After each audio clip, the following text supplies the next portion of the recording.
তো বন্ধু দেখুন, একটা অজগরের বাচ্চা বার হয়েছে এই বৃষ্টির মধ্যে। তো রাত্রে যারা বাইরে বার হবেন অবশ্যই লাইট নিয়ে বেরোবেন। না, লাইট নিয়ে কিন্তু বেরোবেন না। দেখতেই পাচ্ছ অজগরের বাচ্চাটা। তো যেহেতু অজগর এখানে আছে, অজগরের বাচ্চাটা আছে মানে এর মাও এখানে আশেপাশে কোথাও হয়তো আছে।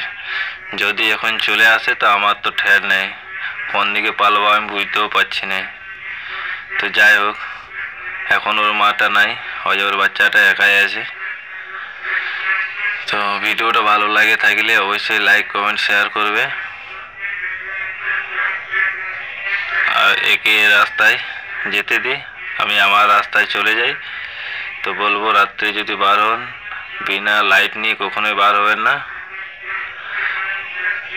রাত্রে বহুত কিছু বার হচ্ছে, তার মধ্যে আবার এখানে বৃষ্টি হচ্ছে। বৃষ্টিতে তো কখনোই বিনা লাইট নিয়ে বেরোবেন না। তো ভিডিওটা কেমন লাগলো অবশ্যই জানাবেন কমেন্ট করে। আর এই দেখো একটি পোকা চলে আসছে, ভাবলাম পোকাটি খাবে কিন্তু না, সাপে আবার পোকা খায় না, দেখি পোকাটাই সাপটাকে খাচ্ছে। এই দেখুন কত সুন্দর লাগছে দেখতে, দেখেছেন? এইটুকু বাচ্চা কত জোরে জোরে চলছে দেখুন। অনেক ছোট আছে বাচ্চাটা এখন। তো যাই হোক, ভিডিওটা ভালো লাগলে শেয়ার কমেন্ট অবশ্যই করবেন।